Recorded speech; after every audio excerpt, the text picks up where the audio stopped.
നമസ്കാരം. ഫണ്ട് എടുത്ത സിക്സിൻ്റെ പുതിയൊരു അധ്യായത്തിലേക്ക് സ്വാഗതം. നമ്മുടെ ഇന്നത്തെ ഡിസ്കഷൻ എന്ന് പറയുന്നത്, ഇന്നത്തെ വിഷയം എന്ന് പറയുന്നത്, നമ്മൾ ഇതിനു മുമ്പ് ഏകദേശം ഒരു 6 മാസങ്ങൾക്ക് മുമ്പ് നമ്മളൊരു വീഡിയോ ചെയ്തിട്ടുണ്ടായിരുന്നു. ഒരു ജി വെർണോമ ടി&ഡി ഇന്ത്യ എന്ന് പറയുന്ന ഒരു ഷെയറിനെ കുറിച്ച്. അത് ജിയുടെ തന്നെ ഇന്ത്യയിലെ ഒരു പാരൻറ്റ് കമ്പനി ജി ആണ്. അപ്പോൾ അതിൻ്റെ ഇന്ത്യയിലെ ആമാണ് ജി വെർണോമ ടി&ഡി ഇന്ത്യ എന്ന് പറഞ്ഞിട്ട്. അപ്പോൾ അത് അന്നത്തെ കാലത്ത് നമ്മൾ വീഡിയോ ചെയ്യുന്ന സമയത്ത് ഏകദേശം 3000 ചില്ലുവാനും 3100 3000 ആ ഒരു ലെവലിലൊക്കെ ആയിരുന്നു. അതായത് കഴിഞ്ഞൊരു ഡിസംബറിലൊക്കെ ആയിരുന്നു എന്ന് തോന്നുന്നു. ഡിസംബർ ജനുവരി ആ ഒരു സമയങ്ങളിലായിരുന്നു. പക്ഷേ അതിനുശേഷം അത് ജൂൺ ആയപ്പോഴത്തേനും ഏകദേശം 5500 രൂപയുടെ അടുത്തായി. അതായത് ഏകദേശം 85% അടുത്ത് വരുന്ന ഒരു റിട്ടേൺസ്. പക്ഷേ ഈ ഒരു 5400 രൂപ 5500 എന്ന് പറയുന്ന അതിൻ്റെ അടുത്ത് വന്നതിന് ശേഷം അതിപ്പോൾ ട്രേഡ് ചെയ്യുന്നത് ഏകദേശം 1000 രൂപ കുറഞ്ഞിട്ട് 4300 ചില്ലുവാനം 4400 എന്ന നിലവാരത്തിലാണ്. അപ്പോൾ അന്നത്തെ കാലത്ത് ഈ ഒരു വീഡിയോ കണ്ടിട്ട് കുറച്ച് പേരൊക്കെ ആ ഷെയറിൻ്റെ അകത്ത് ഇൻവെസ്റ്റ് ഒക്കെ ചെയ്തിട്ടുണ്ടായിരുന്നു. അപ്പോൾ അങ്ങനെ ചെയ്തവരൊക്കെ കഴിഞ്ഞ കുറച്ച് കാലങ്ങളായിട്ട് നമുക്ക് അയച്ചിരുന്നൊരു മെസ്സേജാണ് ഇത് ഇനിയിപ്പം എന്തു ചെയ്യണമെന്നുള്ളത്. ഇപ്പോഴും ഈ പറഞ്ഞതുപോലെ ഏകദേശം 40-45% ലാഭത്തിലാണെന്നൊരു സത്യം നിലനിൽക്കുന്നു. പക്ഷേ എങ്കിൽ പോലും തുടർന്ന് താഴേക്ക് പോകുമോ എന്നൊക്കെയുള്ളതാണ് പ്രധാനപ്പെട്ട ഒരു ചോദ്യം.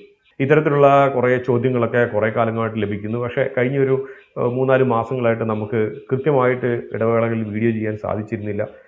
പ്രധാനമായിട്ടും വ്യക്തിഗതമായിട്ടുള്ള കുറച്ച് തിരക്കുകളൊക്കെ കൊണ്ട്, യാത്രകളും ഒക്കെ കൊണ്ടായിരുന്നു. അപ്പോൾ ഇത് ഇന്നും ഇന്നലെയും കിട്ടിയിട്ടുള്ള കുറച്ച് ക്വസ്റ്റ്യൻസ് മാത്രമല്ല, കഴിഞ്ഞ കുറച്ച് 1-2 മാസങ്ങളായിട്ട് തന്നെ ലഭിച്ചതാണ്. അപ്പോൾ കാര്യത്തിലേക്ക് തിരിച്ചു വരാം. ജി വെർണോമയെക്കുറിച്ച് കാര്യമായിട്ട് അറിയാത്തവർക്ക് വേണ്ടിയിട്ട്, ജി വെർണോമ അന്നത്തെ കാലത്ത് നമ്മൾ ആ ഒരു വീഡിയോ ചെയ്യുന്ന സമയത്ത് അതിനെക്കുറിച്ച് വളരെ വിശദമായി ചെയ്തിട്ടുണ്ടായിരുന്നു. പ്രധാനമായിട്ടും അക്കാര്യത്തിൻ്റെ അകത്ത് നമ്മൾ മുന്നിട്ട് കണ്ടിരുന്ന ഒരു കാര്യം, അതിൻ്റെ മുമ്പുള്ള 2 ക്വാർട്ടറുകളായിട്ട് ജിയുടെ നമ്മുടെ ഇന്ത്യയിലുള്ള 4 മാനുഫാക്ചറിങ് ഫെസിലിറ്റീസിലും അവരുടെ കൺസംഷനെ ബേസ് ചെയ്തിട്ടാണ്, അതായത് റോ മെറ്റീരിയൽ കൺസംഷനെ ബേസ് ചെയ്തിട്ടാണ് നമ്മൾ കഴിഞ്ഞ കുറച്ച് കാലം കൊണ്ട് അത് മുകളിലേക്ക് പോയേക്കാം എന്നുള്ളത് നമ്മൾ പറഞ്ഞതിൻ്റെ പ്രധാനപ്പെട്ട ഒരു കാര്യം. പക്ഷേ അതിനനുസരിച്ച് മുകളിലേക്ക് പോവുകയും ചെയ്തു. ഏകദേശം 80%, 85% മുകളിലേക്ക് പോയി. പക്ഷേ ജൂണിൽ ഈ പറഞ്ഞ പോലെ ഒരു ഓൾ ടൈം ഹൈ എന്ന് പറയുന്ന 5400 500 എന്ന നിലവാരത്തിന് ശേഷം താഴേക്ക് പോകാനുള്ള പ്രധാനപ്പെട്ട ഒരു കാരണം വളരെ ലളിതമാണ്. കാരണം വാല്യുവേഷൻ വളരെ ഉയർന്നിരുന്നു എന്നുള്ളത് തന്നെയാണ്. നമുക്കറിയുന്നത് പോലെ തന്നെ അന്നത്തെ കാലത്തും നമ്മൾ ആ ഒരു വീഡിയോ ചെയ്യുന്ന സമയത്തും പറഞ്ഞിരുന്നു, എന്തുകൊണ്ട് ജി മുകളിലേക്ക് പോകും എന്ന് നമ്മൾ ദീർഘകാലത്തേക്ക് പ്രതീക്ഷിക്കുന്നു, അല്ലെങ്കിൽ ഹ്രസ്വകാലത്തേക്ക് പ്രതീക്ഷിക്കുന്നു എന്ന് പറഞ്ഞു കഴിഞ്ഞാൽ, ദീർഘകാലത്തേക്കുള്ള നമ്മുടെ പ്രതീക്ഷ എന്ന് പറഞ്ഞാൽ അത് 2-3 വർഷങ്ങൾക്കുള്ളിൽ ഈ പറഞ്ഞ പോലെ നമ്മുടെ ഇന്ത്യയെ സംബന്ധിച്ച് ഒരു വികസ്വര രാജ്യമാണ്. ഇവിടെ ഏറ്റവും അധികം ഇന്നത്തെ രീതിയിൽ ചൂടപ്പം പോലെ വിറ്റൊഴുക്കും എന്നുള്ളത് ഉറപ്പുള്ളത് ഒറ്റ കാര്യമേ ഉള്ളൂ, അതാണ് പവർ, ഇലക്ട്രിക്കൽ എനർജി. അപ്പോൾ ഇലക്ട്രിക്കൽ എനർജി ഇന്ത്യയെ സംബന്ധിച്ച് നമ്മൾ മറ്റ് രാജ്യങ്ങളുമായിട്ട് കമ്പയർ ചെയ്യുകയാണെങ്കിൽ ഇലക്ട്രിക്കൽ എനർജിയുടെ ഇൻഫ്രാസ്ട്രക്ചർ, ഒരു പവർ ഇൻഫ്രാസ്ട്രക്ചർ എന്ന് പറയുന്നത് ഇപ്പോഴും നമ്മളൊരു 25 മുതൽ 30 വർഷം പിന്നോട്ടാണ് എന്ന് വേണം നമുക്ക് കരുതാൻ. പക്ഷേ കഴിഞ്ഞ കുറച്ച് വർഷങ്ങളായിട്ട് ഗവൺമെൻറ്റും അതേപോലെ തന്നെ പ്രൈവറ്റും ഏജൻസി PPP പാർട്ട്ണർഷിപ്പും ഒക്കെ ആയിട്ട് പലരും മുൻപോട്ട് വളരെയധികം കാപ്പക്സ് ഇൻവെസ്റ്റ്മെൻറ്റിന് വേണ്ടി വരുന്നുണ്ട്. അപ്പോൾ അത്തരത്തിലുള്ളത് വരുമ്പോൾ ഏറ്റവും വലിയ ഗുണഭോക്താക്കൾ എന്ന് പറയുന്നത് പവർ ഇൻഫ്രാസ്ട്രക്ചർ കമ്പനികൾ ആയിരിക്കും. ഉദാഹരണമായിട്ട് GE ആണെങ്കിൽ റിന്യൂവബിൾ എനർജി ഇൻഫ്രാസ്ട്രക്ചർ മുതൽ ജനറേറ്റേഴ്സ് മുതൽ ആക്സിലറീസ് വരെ ഉണ്ടാക്കുന്നു എന്നുള്ളതാണ്. പ്രത്യേകിച്ച് ഇന്നത്തെ രീതിയിലാണെങ്കിൽ റിന്യൂവബിൾ എനർജി ആണ് വളരെയധികം പുഷ് നൽകുന്നത്. അപ്പോൾ റിന്യൂവബിൾ എനർജിക്ക് വേണ്ടിയിട്ടുള്ള മെഷീൻസ് ഉണ്ടാക്കുന്നു, പവർ ട്രാൻസ്ഫോമേഴ്സ് ഉണ്ടാക്കുന്നു, അതുപോലെ gas insulated switch gears, air insulated switch gears. നമുക്കറിയുന്ന പോലെ തന്നെ പവർ ട്രാൻസ്മിഷൻ ആൻഡ് ഡിസ്ട്രിബ്യൂഷൻ എന്ന് പറയുന്നതിൻ്റെ അകത്ത് ഏറ്റവും അധികം വേണ്ടുന്ന ഒരു ആവശ്യമായിട്ടുള്ളൊരു കാര്യമാണ് സബ്സ്റ്റേഷൻസ്. അപ്പോൾ ഈ GIS AIS ആകട്ടെ, ഇവയെല്ലാം സബ്സ്റ്റേഷൻസിൻ്റെ അവിഭാജ്യ ഘടകങ്ങളായിട്ട് കരുതാവുന്നതാണ്. ആൻസിലറീസ് ആയിട്ടുള്ള സർക്യൂട്ട് ബ്രേക്കേഴ്സ് ആകട്ടെ, അല്ലെങ്കിൽ ഇൻസ്ട്രുമെൻറ്റ് ട്രാൻസ്ഫോമേഴ്സ് ആകട്ടെ. ഇപ്പോൾ ഇത്തരത്തിലുള്ള പവർ ഇൻഫ്രാസ്ട്രക്ചറിന് ആവശ്യം വേണ്ടിയിട്ടുള്ള എല്ലാ ഘടകങ്ങളും ഉണ്ടാക്കുന്ന ഒരു മുൻനിര കമ്പനിയായിട്ട് വേണം നമുക്ക് GVTനെ കാണാൻ വേണ്ടിയിട്ട്. ഇവയെ കൂടാതെ HVDCയും ഫാക്സും ഒക്കെ അവരുടെ പോർട്ട്ഫോളിയോയിലുണ്ട്. പക്ഷേ എങ്കിൽ പോലും മേൽപ്പറഞ്ഞവയാണ് റവന്യൂ വളരെയധികം കൊണ്ടുവരുന്ന കുറച്ച് ഘടകങ്ങൾ, അഥവാ ഒരു ബിസിനസ് വെർട്ടിക്കൽ എന്ന് പറയുന്നത്. മറ്റൊരു വലിയൊരു പുഷ് ഈ ഒരു മേഖലയിൽ നൽകുന്നത്, വളരെ പ്രോത്സാഹജനകമായി കാണുന്നതെന്ന് വെച്ച് കഴിഞ്ഞാൽ നമ്മുടെ ഡാറ്റാ സെൻറ്റേഴ്സ് ഇൻസ്റ്റലേഷൻസ് ആണ്. അന്നും നമ്മൾ ആ ഒരു വീഡിയോയിലും പറഞ്ഞിട്ടുണ്ടായിരുന്നു, നമ്മൾ ദീർഘകാലത്തേക്ക് ഒരു 2-3 വർഷത്തേക്ക് നമ്മൾ നോക്കിക്കാണേണ്ട ഒരു കാര്യം, ഡാറ്റാ സെൻറ്ററുകളൊക്കെ ഇന്ത്യയിൽ എസ്റ്റാബ്ലിഷ് ചെയ്യാൻ വേണ്ടിയിട്ട് ഇന്ത്യൻ നിയമപ്രകാരവും, കാരണം ഡാറ്റ ഇന്ത്യയിൽ തന്നെ സൂക്ഷിക്കണം എന്നുള്ള ഇന്ത്യൻ നിയമം പലതും ഗവൺമെൻറ് തന്നെ കൊണ്ടുവരുന്നു. അപ്പോൾ ഇവയൊക്കെ ഇന്ത്യയിൽ ഡാറ്റാ സെൻറ്റേഴ്സ് ഇൻസ്റ്റലേഷന് വേണ്ടിയിട്ട് ഉള്ള ഒരു പുഷ് നൽകും. അതോടുകൂടിയിട്ട് ഇത്തരത്തിലുള്ള കമ്പനികൾ കുറച്ച് നന്നാകാനുള്ള സാധ്യതയുണ്ട് എന്നുള്ളതാണ്. അതിൻ്റെ അർത്ഥം ഈ വർണ്ണോമ മാത്രമാണ് ഈ ഒരു സെക്ടറിൻ്റെ അകത്ത് വിചാരിക്കരുത്. കോമ്പറ്റീഷൻ വളരെ അധികമുണ്ട്. സീമെൻസ്, ഹിറ്റാച്ചി മുതലായിട്ടുള്ള കമ്പനികളും എല്ലാവരുമുള്ള ഒരു സെക്ടറാണത്. അപ്പോൾ നമ്മൾ ഇന്നത്തെ ഈ ഒരു വില നിലവാരത്തിലേക്ക് വരാം, എന്ത് സംഭവിക്കുന്നു എന്നുള്ളത്.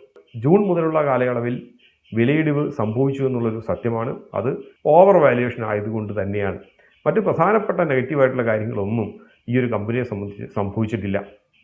കാരണം ഓർഡർ ബുക്ക് നോക്കുകയാണെങ്കിൽ ഏകദേശം 22,000 കോടി രൂപയുടെ ഓർഡർ ബുക്ക് കഴിഞ്ഞ മാസത്തിലെ കണക്കനുസരിച്ച് ഉണ്ട്.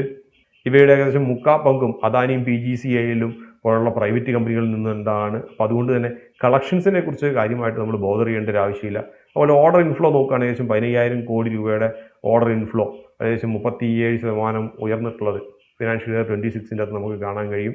മോശമില്ലാത്തൊരു ഓപ്പറേറ്റിംഗ് മാർജിൻസിൻ്റെ ഏകദേശം 25% അടുത്തുണ്ട്. എഫക്റ്റീവ് ROE നമുക്ക് ഏകദേശം 46% വേണമെങ്കിൽ നമുക്ക് കണക്ക് കൂട്ടാൻ കഴിയും. പിന്നെ കുറച്ച് പേര് അയച്ചിരുന്ന ഒരു മെസ്സേജിൻ്റെ അകത്തുള്ളതാണ് GE സംബന്ധിച്ച് പാരൻറ്റ് കമ്പനി അവർക്കുള്ള റോയൽറ്റിയും അതേപോലെ തന്നെ പേറ്റൻറ്റിന് വേണ്ടിയിട്ട് കൊടുക്കേണ്ട പണങ്ങളും ഒക്കെ എത്രയാണെന്നുള്ളത്, ലൈസൻസിങ് ഫീ ഒക്കെ ഉള്ളത്, ഇവയെല്ലാം നൽകേണ്ടി വരുന്നു. ഇവയെല്ലാം ഒരു ലീക്കേജ് ഉണ്ടാക്കുന്നു എന്നുള്ളൊരു സത്യമാണ്. പക്ഷേ എങ്കിൽ പോലും മറ്റുള്ള ഇൻ്റർനാഷണൽ മൾട്ടിനാഷണൽ കമ്പനികളെ കുറിച്ച് നമ്മൾ വെച്ച് നോക്കുകയാണെങ്കിൽ ഇത് താരതമ്യേന ചെറുതാണ്. കാരണം മൊത്തം റവന്യൂവിൻ്റെ ഏകദേശം 7% അടുത്ത് മാത്രമേ പാരൻറ്റ് കമ്പനിയായിട്ടുള്ള GEക്ക് വർണ്ണോമ ഇന്ത്യ നൽകുന്നുള്ളൂ. അത് ലൈസൻസിങ് ഫീ ആയിട്ടും റോയൽറ്റി ആയിട്ടും ഒക്കെ നൽകുന്നത് 7% മാത്രമേ ഉള്ളൂ. ഇത് ഏകദേശം സെയിൽസിൻ്റെ കണക്ക് വെച്ച് നോക്കുമ്പോൾ മൊത്തം സെയിൽസിൻ്റെ ഏകദേശം 10% അടുത്ത് മാത്രമേ ഉള്ളൂ. പക്ഷേ പല മൾട്ടിനാഷണൽ കമ്പനീസിനെ സംബന്ധിച്ചാണെങ്കിൽ ഏകദേശം 15 മുതൽ 20% വരെ എത്തി നിൽക്കുന്ന ഒരു അവസ്ഥയിലുണ്ട് എന്നുള്ള യാഥാർത്ഥ്യം അവിടെ നിലനിൽക്കുന്നു.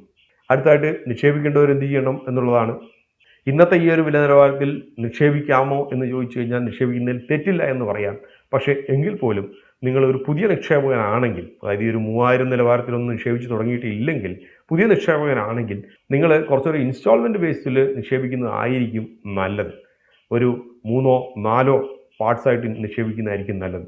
കാരണം നമുക്കറിയുന്ന പോലെ തന്നെ റോ മെറ്റീരിയലിനും എനർജിക്കും വളരെയധികമുള്ള വില നിലവാരം കൂടിപ്പോയിരിക്കുന്നത് കൊണ്ട് തന്നെ മാർജിൻസ് അടുത്ത 2-3 ക്വാർട്ടറുകളിലേക്ക് കഴിഞ്ഞ ക്വാർട്ടറിനെയൊക്കെ കമ്പയർ ചെയ്യുമ്പോൾ മോശമാകാനുള്ളൊരു സാധ്യത നിലനിൽക്കുന്നു.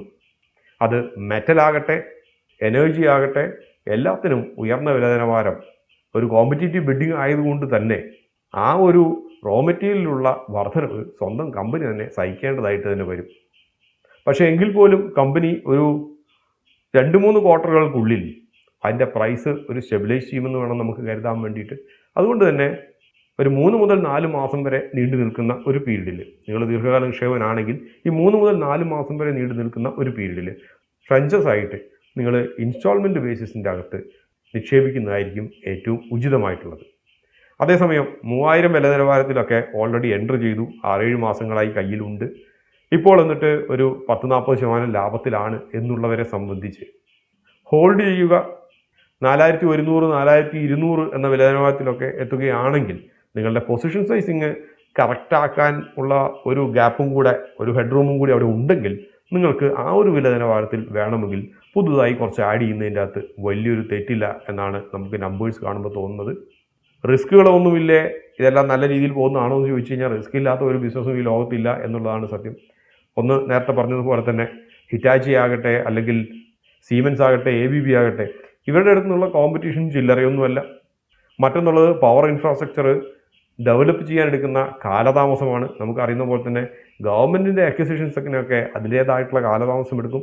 അതിനനുസരിച്ച് തന്നെ ഡിമാൻഡിനും അതിനനുസരിച്ച കാലതാമസം എടുക്കും.